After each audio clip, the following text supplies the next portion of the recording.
जिला सिरमौर भारतीय जनता पार्टी के सभी प्रमुख नेता, पूरा शीर्ष नेतृत्व यहाँ मौजूद है। हम सभी डॉक्टर राजीव बिंदल जी के साथ चट्टान की तरह खड़े हैं और हमको पूरा विश्वास है कि प्रदेश की सरकार ने जो कथित ऑडियो सीडी जारी हुई थी उसके ऊपर तुरंत कार्रवाई की और उक्त अधिकारी को तुरंत गिरफ्तार किया। विजिलेंस की जांच आरंभ हुई और पूरी तेजी से कार्रवाई की जा रही है और जो व्यक्ति कथित जिसने ऑडियो सीडी जारी की उससे भी बड़ी गहनता से पूछताछ जारी है। चंद सिरफिरे लोगों ने भारतीय जनता पार्टी के ऊपर उंगलियां उठानी शुरू की। डॉक्टर राजीव बिंदल जी ने लोकतंत्र की स्वस्थ परंपराओं को ध्यान में रखते हुए भारतीय जनता पार्टी के अध्यक्ष पद से त्यागपत्र दिया है और उसको लेकर जिला सिरमौर के हमारे कांग्रेसी नेता जो पिछले कई महीनों से अपने घरों में दुबके हुए थे। आप सभी जानते हैं कोरोना की महामारी चली हुई है, पूरा विश्व त्रस्त है और पूरा हिमाचल प्रदेश में जन जन दुखी है और पिछले 2.5 महीने से एक भी कांग्रेसी नेता जनता के बीच में नहीं आया।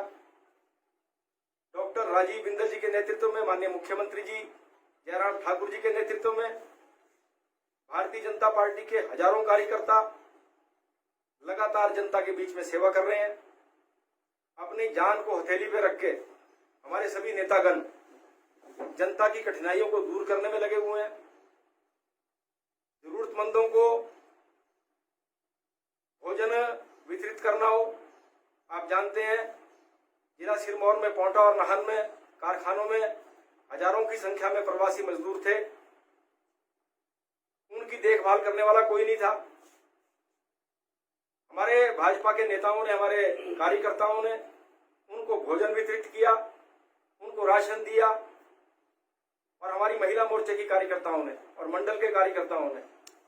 लगभग 2.25 लाख मास्क, फेस कवर बना के जनता में वितरित किए, घर घर में जाके वितरित किए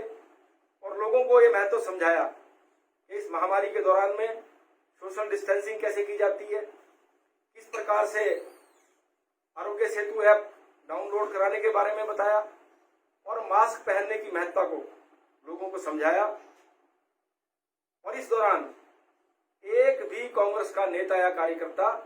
जनता के दुख दर्द बांटने के लिए कहीं ना तो हमारे पत्रकार मित्रों ने देखे होंगे और ना ही सिरमौर और हिमाचल प्रदेश की जनता ने एक भी कांग्रेस के नेताओं के दर्शन नहीं हुए। हाँ, उन्होंने पिछले कल जिला सिरमौर के इन महान नेताओं ने प्रेस के सामने आके अंदरगल बयानबाजी शुरू कर दी है। जिस कांग्रेस पार्टी का शीर्ष नेतृत्व राष्ट्रीय अध्यक्ष से लेके राष्ट्र के पूर्व अध्यक्ष के लेकर और प्रदेश के पूर्व मुख्यमंत्री से लेके उनका पूरा परिवार को लेकर और सभी लोग जमानत पर भ्रष्टाचार में हैं, आकंठ भ्रष्टाचार में डूबे हुए हैं और उनमें से बहुत सी इंक्वायरियां तत्कालीन कांग्रेस की सरकारों के दौरान ही चली हुई हैं। उन्होंने चाहे वो कोयले का घोटाला, चाहे 2G का घोटाला, चाहे हेलीकॉप्टर का घोटाला, चाहे पनडुब्बी का घोटाला और चाहे पूर्व मुख्यमंत्री जी का स्कूटरों में सेब ढोने का रिकॉर्ड हो, भ्रष्टाचार के अनेक मामलों में अकंठ कांग्रेस डूबी हुई है। और जो महानुभाव कल यहाँ प्रेस वार्ता में कांग्रेस के मौजूद थे, उनमें से भी अधिकांश के खिलाफ भारतीय जनता पार्टी द्वारा जब सरकार में नहीं थी एक चार्जशीट बना के माननीय गवर्नर महोदय को सौंपी गई थी उनके भ्रष्टाचार के बारे में और वो आज की सरकार के पास उल्लंघित है। कांग्रेस के नेताओं की सेक्स सीडीएं जग जाहिर हैं और कांग्रेस खनन घोटाला, भूमाफिया, वन माफिया, शराब माफिया कांग्रेस के डीएनए में है, ये प्रदेश की जनता भली भांति जानती है। हमारा तो ये कहना है कि भारतीय जनता पार्टी की सरकार, जयराम जी की सरकार और हमारी पूर्ण रूप से भ्रष्टाचार के बारे में जीरो टॉलरेंस नीति जग जाहिर है। त्वरित कार्रवाई, जब भी पता कोई किसी भ्रष्टाचार के मामले का पता लगता है तुरंत उस पर कार्रवाई की जाती है। इस केस में भी तुरंत कार्रवाई की गई। आज अधिकारी महोदय सलाखों के पीछे हैं और जो भी इसमें लिप्त कोई अन्य व्यक्ति अगर पाया गया उसके खिलाफ भी भारतीय जनता पार्टी की सरकार कड़ी कार्रवाई करेगी, इसमें कोई शक नहीं है।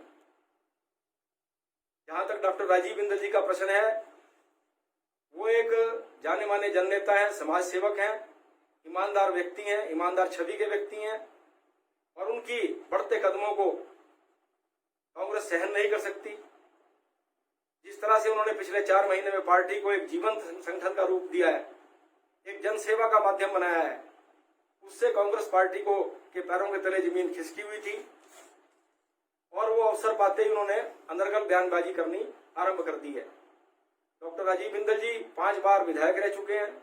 प्रदेश के भाजपा के अनेक पदों को सुशोभित किया है, प्रदेश की सरकार में मंत्री रहे हैं, स्पीकर रहे हैं। उनका पिछला सारा जीवन का रिकॉर्ड त्याग, तपस्या और बलिदान का रिकॉर्ड है और नाहन विधानसभा क्षेत्र में उन्होंने अभूतपूर्व विकास का रिकॉर्ड कायम किया है और जिला सिरमौर को एक नया जान भाजपा में फूंकी है। और हमारा पूरा विश्वास है आने वाले 2 साल के बाद जब विधानसभा के चुनाव होंगे तो डॉक्टर साहब के नेतृत्व में जिला की पांचों सीटों पर भाजपा कब्जा करेगी और जो सारा का सारा ये जो कांग्रेसी अनर्गल बयानबाजी कर रहे हैं, आने वाले समय में चंद दिनों के अंदर इंक्वायरी पूरी होगी और दूध का दूध और पानी का पानी सामने आ जाएगा। और मेरा ये कहना है कांग्रेसी नेताओं से कि वो जनता की सेवा को करने की कोशिश करें। कोरोना से आज भी जनता पीड़ित है, उनको चाहिए जन जन की सेवा में लगे, बगैर सेवा किए वो सिर्फ फल प्राप्त करने की इच्छा करते हैं। अनर्गल बयानबाजी से कुछ होने वाला नहीं है, ऐसा मेरा कहना है। गुप्ता जी, कांग्रेस की बात छोड़ के अगर हम आपके 2 पूर्व मुख्यमंत्री शांता जी और धूमल जी ने भी इस पे कटाक्ष किया है कि भी ऐसे भ्रष्टाचार यदि हुआ है तो इसकी उच्च स्तरीय जांच होनी चाहिए, तो आपके अपनी ही पार्टी के वरिष्ठ नेता इस पर बयान दे रहे हैं। सभी कह रहे हैं भ्रष्टाचार की जांच तो मुख्यमंत्री जी ने कर दी है, तत्काल विजिलेंस को केस सौंपा है, तत्काल अधिकारी को गिरफ्तार किया है। शांता जी ने या धूमल जी ने कोई अलग बात तो नहीं की है, उन्होंने यही कहा है कि इसकी जांच होनी चाहिए। जांच हो रही है, जांच मुख्यमंत्री जी ने त्वरित कार्रवाई की है, 1 मिनट की भी देरी मुख्यमंत्री जी ने नहीं लगाई, तुरंत उन्होंने अधिकारी को गिरफ्तार कराया, केस दर्ज कराया, विजिलेंस जांच कर रही है। रखते हुए उन्होंने त्याग पत्र दिया है, उन्होंने कहा कि अगर भाजपा के ऊपर कोई उंगली उठा रहा है तो मैं भाजपा का सबसे बड़ा नेता, मैं आज प्रदेश का अध्यक्ष हूँ, मेरा फर्ज बनता है कि बीजेपी का दामन पाक साफ होकर निकले, मैं इसलिए इस्तीफा देने की उन्होंने पेशकश की। और उन्होंने केंद्रीय नेतृत्व को भी कहा कि मेरा इस्तीफा तुरंत प्रभाव से स्वीकार किया जाए।